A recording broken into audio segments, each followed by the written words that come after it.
Hi guys, welcome to comparison between Naa Saami Ranga and Guntur Kaaram trailers.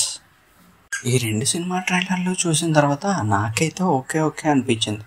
ఎందుకంటే రెండు same ఒకే వేలో వెళ్ళాయి, కాకపోతే కొంచెం డిఫరెన్సెస్ ఉన్నాయి. అవేంటో ఇప్పుడు చూద్దాం. అందులో ఫస్ట్ పాయింట్ వచ్చేసి స్టోరీలు డిఫరెంట్.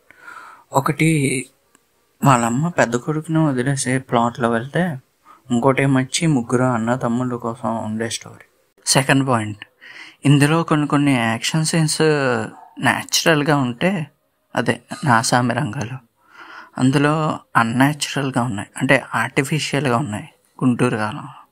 నేనేం తక్కువ చేసి చెప్పట్లేదు, నాకు అనిపించింది చెప్తున్నాను అంతే.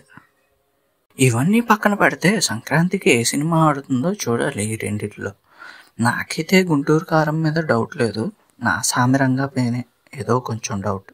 నేను ఎందుకు అలా అన్నానంటే, ఇలాంటి సినిమాలు చాలా చేశారు నాగార్జున గారు. అతనికి ఏం కొత్త కాదు, మళ్ళీ ఇలాంటి కథల్ని ఎంకరేజ్ చేశారంటే ఏదో ఉంటుంది. ఈ రెండు సినిమాలతో పాటు సైంధవ, హనుమాన్ కూడా వస్తున్నాయి. నాకైతే మొత్తం అన్ని సినిమాలు బాగా ఆడాలని కోరుకుంటున్నాను. ఎవరికైనా ఈ వీడియో నచ్చితే లైక్ చేయండి, షేర్ చేయండి, సబ్స్క్రైబ్ చేసుకోండి.